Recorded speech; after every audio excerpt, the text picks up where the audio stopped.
Oraazii Toopte.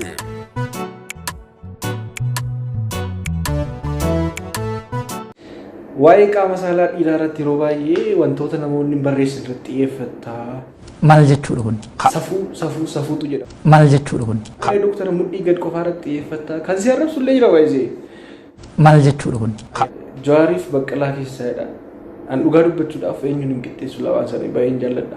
Yeroo baay'ee nama ta'e tokkotu safuu eegi waa'ee kana maxxansitaa jedhe kan egaa iddoo sana yoo dukkubee Oromoon safuu qabaa kun dhukkuma jettee akka dhufne kan jiru deebii akkasiin kenneef ture.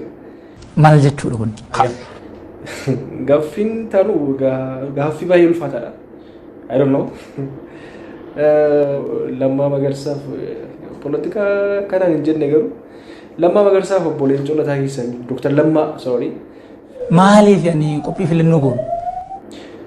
Amma garbiin Dr. Nafyadii fi Dr. Nuraddiin Lukee keessaa eenyuun jaallatta? Eenyuun ajaa'ibsiifatta? Maal jechuudha kun? Abbaan koo barsiisaa ture.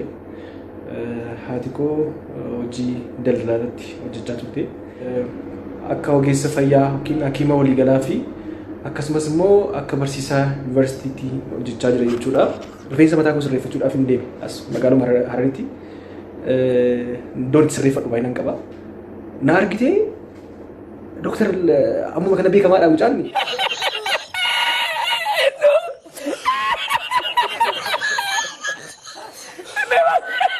Yommuu isaan dhufanii dhukkubsataan tokko dargaggeessa wayiiti.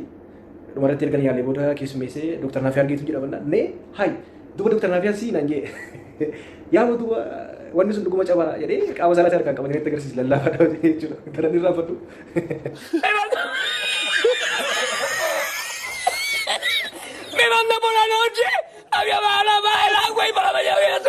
Celebrity crush keete Oromoo keessaadha.